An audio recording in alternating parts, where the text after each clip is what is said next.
AEW was once the hottest new wrestling promotion in the world, founded in 2019 by a group of wrestlers, led by Tony Khan. AEW quickly became a major player in the wrestling world, with a loyal fan base and a promise to give fans something fresh and exciting, but as the years have passed, AEW's fortunes seem to have changed. What went wrong for All Elite Wrestling? Let's dive into the story of AEW's downfall. When AEW first launched, the excitement was palpable. The promotion had a lot going for it: stellar talent, exciting matches, and fresh ideas. Shows like Dynamite became must-watch TV, with big names like Chris Jericho, Cody Rhodes, Kenny Omega, and the Young Bucks leading the charge. Fans were eager to see what AEW could bring to the table, and for a while, the company delivered. With its first show, Double or Nothing, AEW immediately caught the attention of the wrestling world, delivering a high-energy event with memorable moments. It seemed like the perfect alternative to WWE, and AEW quickly carved out a space for itself in the hearts of fans, becoming a serious challenger to Vince McMahon's empire. But as the years went on, AEW's initial momentum began to stall. It wasn't all sunshine and rainbows. One of the biggest criticisms that started emerging was the inconsistency in its storytelling. While the company had great matches, the build-up to these matches often lacked depth or direction. Title reigns felt short or aimless, and some of the most promising storylines fizzled out without resolution. One of the biggest examples of this was Hangman Adam Page's run as AEW World Champion. After a long, compelling journey to win the title, his reign was underwhelming. The match quality was solid, but the booking didn't elevate his character the way it could have. And then, when you looked at other stars like MJF or CM Punk, their stories were often chaotic and felt inconsistent. Behind the scenes, AEW's locker room dynamics also started to get complicated. Rumors of tension between talent and management started to leak out, with some stars expressing dissatisfaction with their roles, creative decisions, and overall treatment. The most notorious incident? The Brawlout situation. At All Out 2022, when CM Punk's post-match rant turned into a backstage fight involving several AEW talent. This incident, while dramatic, was just the tip of the iceberg. Now let's talk about the infamous Brawlout incident and CM Punk's departure from AEW. When Punk made his return to wrestling with AEW in 2021, fans were ecstatic. His unexpected comeback was a huge moment for the company, bringing mainstream attention and credibility to AEW. However, it didn't take long for tensions to boil over. At the post-All Out media scrum in September 2022, CM Punk, in an unfiltered and angry rant, lashed out at several AEW executives and wrestlers, including the Young Bucks and Kenny Omega. He accused them of spreading rumors about him, and he took shots at Colt Cabana, a former friend who is now part of AEW's roster. What followed was an explosive backstage altercation involving Punk, the Young Bucks, Omega, and others, which became known as the Brawlout incident. The fallout from the incident was swift and dramatic. AEW suspended multiple people involved, including Punk, the Young Bucks, and Omega. Punk was stripped of the AEW World Championship, and for months, his future with the company was uncertain. Fans were left questioning if AEW could ever fully recover from such a high-profile incident. Despite the suspension and a public cooling-off period, AEW made moves to keep Punk involved, with rumors of a potential return swifting around.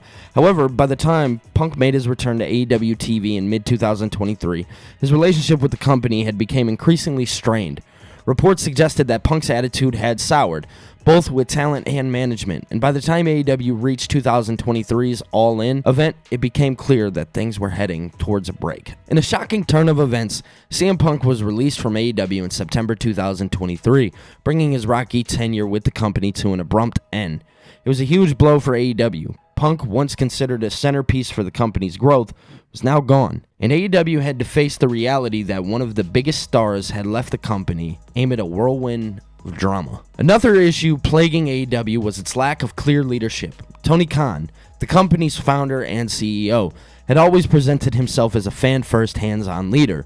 But as AEW grew, it became clear that Tony's hands-on approach to management wasn't always the best. Reports of him making hasty booking decisions, being too involved in storylines, and struggling to mediate conflicts between talent only added to the tension. While AEW had an impressive roster, It also had a bloated one. There were just too many wrestlers and not enough screen time for everyone. Stars like Dark Order, Orange Cassidy, and the Best Friends often found themselves stuck in a mid-card purgatory, while others like Miro and Malachi Black quietly faded into the background. Tony Khan's public persona also became a point of concern. While he initially garnered praise for his passion and love for wrestling, his increasingly erratic behavior and sometimes defensive responses to criticism began to damage the public perception of AEW's leadership. One of AEW's strategies to stay relevant was an over-reliance on surprise signings.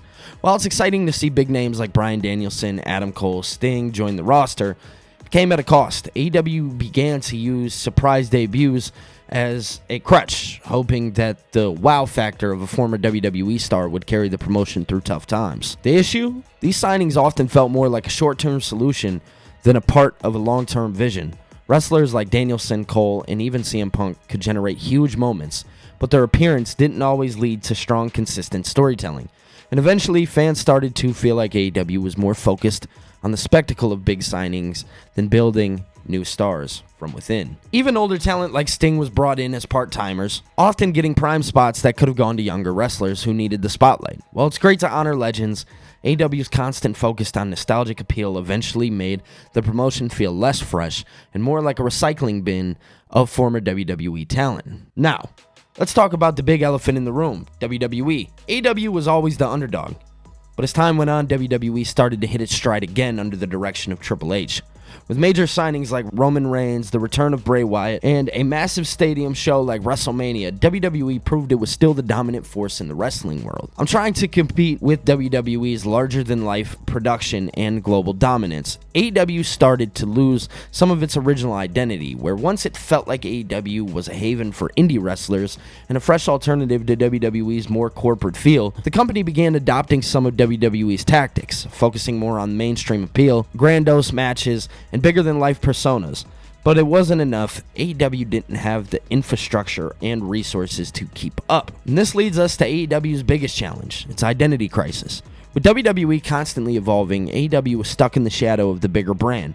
Fans weren't as excited for the alternative as they were in the early days. Ratings started to slide, and AEW struggled to find a unique voice in crowded wrestling landscape. Simply being not WWE wasn't enough anymore. So where does AEW go from here? With ratings slipping, talent unhappy, and competition from WWE stronger than ever, AEW is at a crossroads. The company still has a passionate fan base and some of the best talent in the world, but without a clear direction and strong leadership, AEW's future is truly uncertain. AEW needs to reassess its strategy, whether that's by focusing on new talent, fresh storylines, or perhaps simplifying the overall product. The company still has its standout stars like MJF, Kenny Omega, and Jon Moxley, but without a redefined vision, AEW might be left behind in the ever-evolving world of pro wrestling. So guys, if you enjoyed today's video, my name is Billy TKO. Definitely be sure to like and subscribe to the channel, and definitely be sure to leave a comment on your thoughts about AEW. And I'll be seeing you guys in the next one. Peace.